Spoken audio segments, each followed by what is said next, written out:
Friends, I am Tamanna and welcome back to my channel. तो इस video में मैं केवल जो गर्ल्स मेडिकल होता है मैं उस पर बात करूंगी। ये वीडियो केवल लड़कियों के लिए है। अगर कोई बॉयज़ वीडियो देख भी रहे हैं तो आई होप वो वीडियो की बातों को समझेंगे, ये उनको इन्फॉर्मेटिव लगेगा। और जो भी उनके पास में कोई फीमेल कैंडिडेट है, मतलब उनकी कोई फैमिली या फ्रेंड में कोई प्रिपरेशन कर रहा होगा SSC GD का और जिनका रिजल्ट पे नाम हो गया मैं मेडिकल देने जा रही, तो उनके पास आप शेयर कर सकते हैं। आपके बहुत सारे कमेंट भी आ रहे थे गाइस की गर्ल्स मेडिकल पे वीडियो बनाओ स्पेशल, और दीदी बताओ कि स्टेप बाय स्टेप मेडिकल कैसे होता है मेडिकल सेंटर पे, और प्राइवेट पार्ट टेस्ट कैसे होते हैं। तो इस वीडियो में आपको सब कुछ मिलने वाला है। आपको मैं स्टेप बाय स्टेप मैं अपना एक्सपीरियंस शेयर करने वाली हूँ कि मैं सबसे पहले जब मेडिकल सेंटर पहुंची थी तो कैसे कैसे क्या क्या हुआ था। इस बार तो आपका फिजिकल, मेडिकल और डॉक्यूमेंट वेरिफिकेशन सब कुछ एक साथ होने वाला है, तो आप इस वीडियो को पूरा देखें। हालांकि मैंने 2 वीडियो और भी बनाया हुआ है मेडिकल पे, एक डिटेल मेडिकल है और एक गर्ल्स मेडिकल है। ये दोनों वीडियो भी जरूर देखें। इस वीडियो को देखने के बाद ये दोनों वीडियो का जो है लिंक डिस्क्रिप्शन में है, वहां पे आप जाके जरूर देखें। आपको मेडिकल का पूरा आइडिया हो जाएगा जिससे आप मेडिकल में अच्छा परफॉर्मेंस।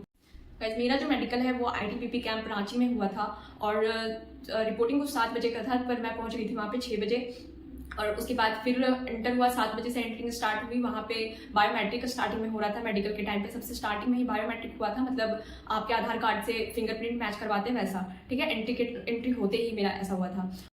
उसके बाद हमें डॉक्यूमेंट वेरिफिकेशन के लिए ले जाया गया, पर इस बार आपका सबसे पहले बायोमेट्रिक होने के बाद सबसे पहले आपका हाइट मेजर होगा, उसके बाद फिर फिजिकल होगी और फिजिकल के बाद डॉक्यूमेंट वेरिफिकेशन होगा। फिर जैसे ही डॉक्यूमेंट वेरिफिकेशन हुआ, लगभग 30 to 40 गर्ल्स का डॉक्यूमेंट वेरिफिकेशन हुआ, तो हमें बस से बिठा करके कोई कैंपस से बाहर हॉस्पिटल ले जाया गया। वहाँ पे हमारी ब्लड टेस्ट हुई और यूरिन टेस्ट हुई।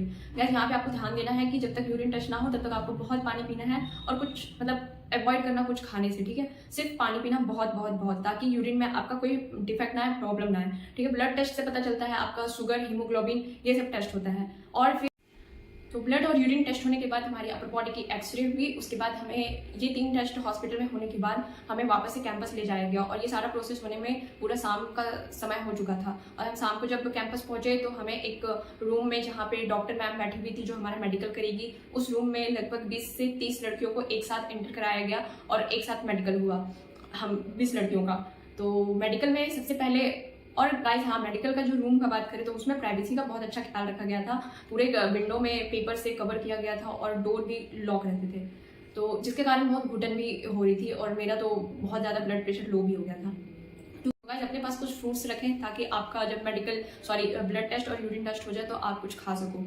भूख बहुत लगेंगे क्योंकि अब यहाँ से मेनली जो मेडिकल प्रोसेस होता है, जो उस रूम में एंटर होने के बाद होता है, वो एक्सपीरियंस शेयर करने जा रही हूँ। तो वीडियो को ध्यान से सुनना ताकि आपको आइडिया हो जाए, और कुछ कुछ मैं बातें बताऊंगी जिसको आपको ध्यान रखना है और पहले ही करवा के जाना है ताकि आपको मेडिकल में प्रॉब्लम ना हो। तो सबसे पहले एंटर होते ही आपका वेट चेक होता है, और आपको वेट के लिए टेंशन नहीं लेना है कि आपका ओवर वेट है या तो अंडर वेट है तो आप टेंशन ले लिए कि मैं आउट हो जाऊंगी। ऐसा बहुत कम होता है कि वेट के कारण रिजेक्ट किया जाएगा। मैं बहुत मतलब पहले से ही बोलते आ रही हूँ और अभी भी बोल रही हूँ, आपको टेंशन नहीं लेना है। उसके बाद आपके कमर की मेजरमेंट होती है, इसके पीछे क्या रीजन है ये मेरे को नहीं मालूम। उसके बाद फिर आपके पल्स चेक होते हैं और ब्लड प्रेशर चेक होता है। ब्लड प्रेशर मेरा तो बहुत लो हो गया था, तो मेरी डॉक्टर मैम अच्छे होने के कारण वो मेरे को बाहर भेजी और फ्रूट्स और पानी पीने के लिए, फ्रूट्स खाने के लिए और पानी पीने के लिए बोला। तो मैं ये करके गई, तो वापस से मेरा थोड़ा नॉर्मल, क्योंकि डर भी लगता है ना आपको, उस टाइम आपको डर भी लगता होगा, और प्लस पूरा रूम पैक होने के बाद घुटन भी होती है, तो ये सारा रीजन रहता है BP में प्रॉब्लम होने का, तो ये वो भी समझते हैं। तो इतना हो गया। और यहाँ पे एक क्वेश्चन और करेंगे कि आपका जो पीरियड्स है, मेंस्ट्रुएशन साइकिल जो है वो कब आया था लास्ट टाइम, ठीक है। तो आपको अपने हिसाब से डेट बता देना है आपका जब भी आया हो। बहुत सारे कमेंट में है कि मैम मेरा मेंस्ट्रुअल जो है वो टाइम पे नहीं आता, तो मैं क्या करूंगी। वहाँ पे आपको जाके सच सच नहीं बता देना है कि मैम मेरा नहीं आता है। आपको कोई भी डेट चूज करके आपको अपना वहाँ पे बता देना है नॉर्मल सा। उसके बाद 1 by 1 करके सबके आइज टेस्ट, नोज टेस्ट वगैरह होंगे। तो आइज टेस्ट में क्या क्या एक्टिविटी करवाते हैं वो मैं बताती हूँ। कि सबसे पहले जो है वो उन टेबल पे एक बुक होता है, उसके हेडलाइंस पढ़ने बोलते हैं, जो बड़े लेटर्स में लिखे होते हैं वो भी, और जो छोटे छोटे लेटर्स में लिखे होते हैं वो भी, जो सेंटेंस होता है वो पढ़ने के लिए बोलेंगे, ठीक है। उसके बाद फिर एक कलर ब्लाइंडनेस चेक करने के लिए एक बुक होता है, तो उसको वो रीड करने के लिए बोलते हैं कि इस पर क्या लिखा हुआ है, इस पर क्या लिखा हुआ है। तो ये हो गया। उसके बाद उनके पास कोई पेन या पेंसिल होती है तो उसको रोटेट करते हैं या फिर डायरेक्शन उसका मूव करते हैं, तो उस डायरेक्शन में आपको देखना है, मतलब सिर्फ आपका फेस सामने होना चाहिए और आईज की मूवमेंट होनी चाहिए, तो वो बिल्कुल प्रॉपर मूवमेंट होनी चाहिए। तो ये सब आइज टेस्ट में हो गया। हाँ, उसके बाद फिर कुछ दूरी डिस्टेंस पे खड़े होकर के, जो मैंने बताया आई विजन 6x6 होनी चाहिए। तो वहाँ पे क्या होता है कि बोर्ड लिखा रहता है, वहाँ पे मतलब कुछ कुछ लिखा रहता है, वो आपको वो अपना हाथ रखते जाएंगे और आपको वहाँ उस दूर से पढ़ना है। कभी एक बार दोनों आंखों से पढ़ना है, एक बार आपको एक आंख बंद करने के लिए बोलेंगे और पढ़ने बोलेंगे, और फिर दोनों आंख से ऐसे मतलब प्रॉपर। तो आपको वहाँ पे सही सही बताना है, ठीक है। कॉन्फिडेंस रहना है और आपको कॉन्फिडेंटली वहाँ पे सब कुछ बताना भी है। तो इससे आपका आई चेकअप हो गया। आइज का मैंने बता दिया, अगर आपका वैक्स है तो रिमूव करा लेना। उसके बाद तित का मतलब माउथ का है, तो आपको 28 दांत होने चाहिए और थोड़े साफ सुथरे करके जाना। थोड़ी थोड़ी कैविटी है तो चलेगी, लेकिन ज़्यादा अगर कैविटी है तो दिक्कत आ सकती है। और प्लीज़ माउथ को थोड़ा फ्रेश करके ही रखना। अभी से आप डेली 2 टाइम ब्रश करो ताकि आपके माउथ से फ्रेशनेस वहाँ पे आए। डॉक्टर को भी कंफर्टेबल फील होना चाहिए वहाँ पे, ठीक है। उसके बाद क्या होता है, बॉडी चेकअप होता है। तो बॉडी चेकअप में क्या होगा कि पहले आपका हैंड चेक करेंगे। तो ये शोल्डर जो है वो एक सीधे में होना चाहिए, ठीक है, एक ऊपर और नीचे नहीं होना चाहिए ऐसा। फिर एल्बो भी चेक करते हैं, यहाँ पे ये सटा नहीं होना चाहिए। उसके बाद हाथों से पसीने नहीं आना चाहिए, हाथों में कंपन नहीं होना चाहिए, तो वो पूरा चेक करते हैं। उसके बाद फिर नॉक नहीं चेक करते, फ्लैट फुट चेक करते हैं। और फिर आपके बॉडी में जो भी विजिबल पार्ट है, अगर आपका टैटू है तो वो बिल्कुल नहीं चलेगा, अगर टैटू है तो रिमूव कर लो। बाकी ट्रेडिशनल जैसे महाराष्ट्र में यहाँ पे टैटू करवाते, तो मेरे ट्रेनिंग के टाइम पे लड़कियाँ थी महाराष्ट्र की, उनका बहुत लोगों का था, तो मे भी चलता है। और मतलब ये मैंने पहले भी बोला है, पिछले वीडियो में भी बताया था मैंने कि टैटू बहुत डिपेंड करता है कि डॉक्टर आपको क्या कैसे हैं वहाँ पे, डॉक्टर आपको कितना क्या रिलैक्सेशन देंगे या नहीं देंगे। वो छोटी सी चीज़ में रिजेक्ट करना चाहेंगे तो कर देंगे, उनके मूड पे भी बहुत डिपेंड करता है। और आपको छूट देना चाहेंगे तो उन पर बहुत डिपेंड करता है। तो आपको, लेकिन फिर भी अगर टैटू विजिबल बॉडी पे है, जो एकदम ट्रेडिशनल नहीं है और पुराना नहीं है, तो आप रिमूव करा लें।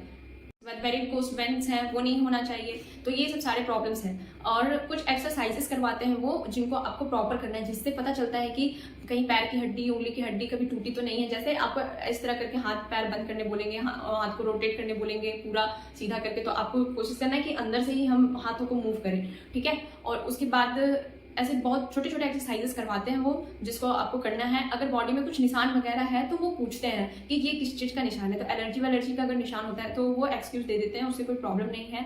और अगर ऑपरेशन हुआ है किसी चीज़ का तो प्रॉब्लम हो सकती है आपको। और जो मैरिड वुमेन होती है, अगर उनका बेबी है और वो नॉर्मल डिलीवरी से हुआ है तो चलता है, और ऑपरेशन सर्जरी से हुआ है तो वो बिल्कुल नहीं चलेगा। तो इतने चेकअप होने के बाद आपके जो वहाँ पे डॉक्टर मैम है वो पूरे क्लॉथ को रिमूव करने के लिए बोलेंगे, तो आपको वहाँ पे रिमूव कर लेना है तुरंत ही। क्योंकि अगर आप जरा सा भी हिचकिचाएं, कुछ भी किए, तो उनको गुस्सा बहुत आता है, क्योंकि उनको जल्दी जल्दी करना होता है ना मेडिकल। आप जितनी डिले करोगे तो उनका भी टाइम जाता है, और जो ऐसे नखरे दिखाते हैं उनका तो टाइम जाता ही है। और उनको वो डायरेक्ट आउट भी कर देती है कि अगर नहीं खोलना है तो कोई बात नहीं, तुम जाओ यहाँ से। तो गाइस, तो पर वहाँ तो जॉब का सवाल हो जाता है ना, तो वो करते ही हैं ऐसा। और इसमें कोई दिक्कत भी नहीं है, क्योंकि वहाँ पे जो डॉक्टर है वो तो फीमेल ही है, और ये एक प्रोसेस है, तो प्रोसीजर है, तो इसको फॉलो तो करना पड़ेगा। तो रिमूव कर लेते हैं। वो सबको ही खराब लगता है, पर आपके जैसे ही वहाँ पे और भी तो हैं 20-25 बहनें, तो हिचकिचाना नहीं है, डरना नहीं है, रिमूव कर लेना तुरंत। और फिर तुरंत चेकअप भी हो जाएगा और फिर तुरंत हो जाना। तो रिमूव करके क्या चेक होता है, तो भाई पाइल्स चेक होता है।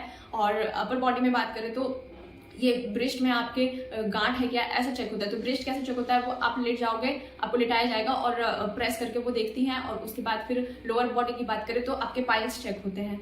तो ये प्राइवेट पार्ट में टेस्ट होता है, जिसका आप लोग को मतलब आप लोग बहुत कमेंट करके पूछ रहे थे इसके बारे में। तो आई होप गाइज आपको ये वीडियो समझ में आया होगा। कि तो गाइज आपको ध्यान रखना है, जितनी भी ये गर्ल्स मेरी वीडियो देख रही हो और आप मेडिकल देने जा रही हो, तो मेरे एक बात का ध्यान रखना कि आपका जो बॉडी में हेयरी पार्ट्स है तो वो हेयर्स को रिमूव करके जाना, हाइजीन को मेंटेन रखना है, ताकि डॉक्टर को कंफर्टेबल फील हो, उनको कुछ खराब ना लगे, ऑकवर्ड ना लगे। तो ऐसा मेंटेन करके जाना है। जो अंडर गारमेंट्स है वो साफ सुथरा पहनना है, और जो आपके कपड़े हैं, जो आप जिस कपड़े पे मेडिकल देने जाओगे, वो भी कंफर्टेबल पहन के जाना, आपके कंफर्टेबल के लिए। एक लोअर और टी शर्ट पहन के जाना, ठीक है। क्योंकि ये मेरे को कमेंट में पूछे थे कि मैं मेडिकल और फिजिकल देने जाऊँ तो क्या पहन के जाऊँ, तो ऑब्वियस लोअर और टी शर्ट पहन के जाना, कंफर्टेबल होना चाहिए बस। ऐसे नहीं कि आप जीन्स पहन के चले जाओ, तो जीन्स में तो ऑब्वियस रनिंग नहीं होती है। और आपका एक साथ होना है फिजिकल, मेडिकल और डॉक्यूमेंट वेरिफिकेशन, तो 1-2 सेट तो कपड़े लेकर के जाएं। तो जब ये मेरा मेडिकल हो गया, उसके बाद फिर हमें बाहर ले जाएगा, और अगले दिन फिर 5 बजे का, कुछ 4 से 5 बजे का समय दिया गया कि हमें वापस से आना है। हमें रिजल्ट मिलने वाला है। तो हम गए, तो वहाँ पे बस रिजल्ट सुनाया जाता है कि हाँ किनका मेडिकल हुआ और किनका नहीं हुआ। हमें सुनाया गया था, तो उस टाइम मुझे दूसरे दिन पता चला कि हाँ मेरा मेडिकल हो गया है। उसके बाद फिर तो उसके 10-15 दिन के बाद लगभग मेरिट लिस्ट आ गई थी। तो वहाँ से मेरिट लिस्ट में आपको पता चलता है कि आपका सिलेक्शन हुआ है या नहीं हुआ है, और आपको कौन सी फोर्स मिली है। तो गाइस आपका भी अब कुछ ही दिनों में सिलेक्शन होने वाला है, आप भी ट्रेनिंग के लिए जाओगे। तो मेरे को गाइस जब भी आपका मेडिकल हो जाएगा और आपको रिजल्ट पता चल जाएगा, तो मेरे को कमेंट जरूर करना कि मैम मेरा मेडिकल हो गया है। और मेरिट लिस्ट में तो नाम आ ही जाएगा गाइस, खैर मोटिवेट रहना है आपको और खुश रहना है और सभी बातों का ध्यान रखना है। आप वीडियो देखो, वीडियो से नॉलेज गेन करो। आई होप गाइस जो मैंने अभी आपके साथ अपनी मेडिकल एक्सपीरियंस शेयर किया है वो आपको इन्फॉर्मेटिव लगा हो, और अगर सच में ये वीडियो आपको इन्फॉर्मेटिव लगी हो तो वीडियो को लाइक करना, कमेंट करना और ज़्यादा से ज़्यादा शेयर करना, ताकि मैं इसी तरह आपके लिए इन्फॉर्मेटिव और जेन्युइन वीडियो लाती रहूँ। तो गाइस मिलते हैं अगले वीडियो में, तब तक के लिए tata, bye bye and take care and be optimistic with Tamanna. तो गाइस बाय, थैंक यू।